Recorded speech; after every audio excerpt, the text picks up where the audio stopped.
Bharatiya Janata party Tamil Nadu Karnataka రాష్ట్రాలతో సహా incharge Ponguleti Sudhakar Reddy గారు మాట్లాడిన అంశాలు దేశవ్యాప్తంగా నరేంద్ర మోదీ గారి నాయకత్వంలో బీజేపీ ఎన్టీఎఫ్ సుపరిపాలన ప్రభ వెలుగుతోంది.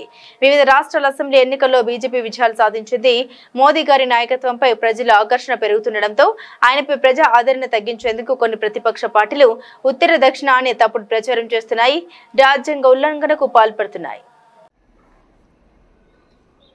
దేశవ్యాప్తంగా నరేంద్ర మోడీ గారి నాయకత్వంలో Bharatiya Janata party NDA government సుపరిపాలన వలన ప్రజల్లో ఇంతింతై ఒడ్డుడయ్యంతన్నట్టు మోడీ గారి ప్రభ వెలుగుతున్నటువంటి నేపథ్యం.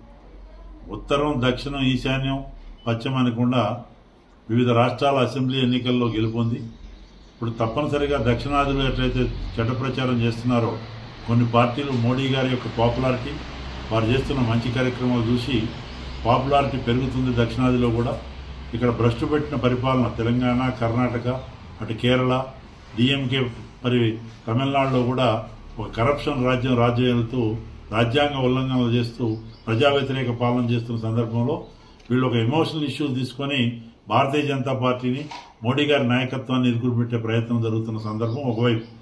ఒకవైపు పార్టీని బలోపేతం చేసుకుంటూ ఎప్పుడు ఎన్నికలు వచ్చినా ఈ తెలంగాణలో కూడా మార్పు కోరుతున్నారు ప్రజలు. కర్ణాటకలో ఎప్పుడు ఎన్నికలు వచ్చినా బ్రహ్మాండమైన మెజార్టీతో అక్కడ భారతీయ జనతా పార్టీ గెలవబోతుంది. తమిళనాడులో కూడా సమీకరణలు మారిపోతున్నాయి.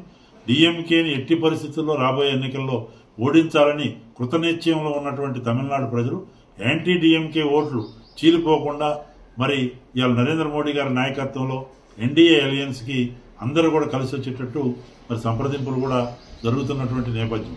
ఏదేమైనా ఎలియన్స్ అనేది అధిష్టాన వర్గం తుది నిర్ణయం ఉంటుంది.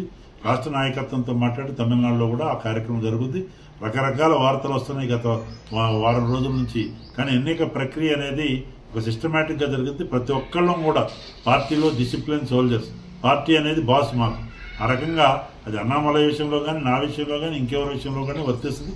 ఇప్పుడు రకరకాల ప్రచారం డిఎంకే వాళ్లే వాళ్ళ మీడియా ద్వారా ఇదైపోతుంది అదైపోతుందని కాంగ్రెస్ పార్టీ మరి వాళ్లతో కూడా కలిసిపోయి ఈ రకంగా భారతీయ జనతా పార్టీలో ఒక గందరగోళం వాతావరణం సృష్టించడానికి ప్రయత్నం జరుగుతున్నటువంటి నేపథ్యం తమిళనాడులో కానీ ఇతర ప్రాంతాల్లో. అది కేవలం వాళ్ళ యొక్క కుటిల యత్నం, వాళ్ళ వృధా ప్రయాస తప్ప అందులో వాళ్ళు సాధించేది ఏముండదు. అటు మంచి గవర్నమెంట్తో, మంచి స్కీములతో, మంచి సుపరిపాలనతో ఇవాళ మరి బ్రహ్మాండంగా నరేంద్ర మోడీ గారు మూడోసారి ప్రధానమంత్రి అయిన తర్వాత కూడా వారు అనేక కార్యక్రమాలతో వస్తున్నారు. రేపు మదురై ల్యాండ్ అయి శ్రీలంక నుంచి రామేశ్వరంలో రైల్వే బ్రిడ్జ్ ఓపెనింగ్కి వస్తున్నటువంటి సందర్భం. అది ఆ కార్యక్రమాల్లో కూడా పెద్ద ఎత్తున అందరూ కూడా ఎన్డీఏ అలయన్సెస్ లీడర్లు కూడా కలుస్తున్నారు.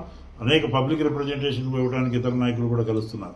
ఏదేమైనా ఇది మరి అటు ఆంధ్రప్రదేశ్, అటు తెలంగాణ, అటు తమిళనాడు, అటు కేరళ, ఇటు కర్ణాటక అన్ని రాష్ట్రాల్లో కూడా నరేంద్ర మోడీ గారి నాయకత్వంలో అటు సమగ్రాభివృద్ధి, ఆత్మనిర్భర్ భారత్ వైపు అడుగులేస్తూ మరి వికసిత్ భారత్ వైపు అడుగులేస్తున్నటువంటి సందర్భంలో అందరికీ విజ్ఞప్తి చేస్తున్నాం.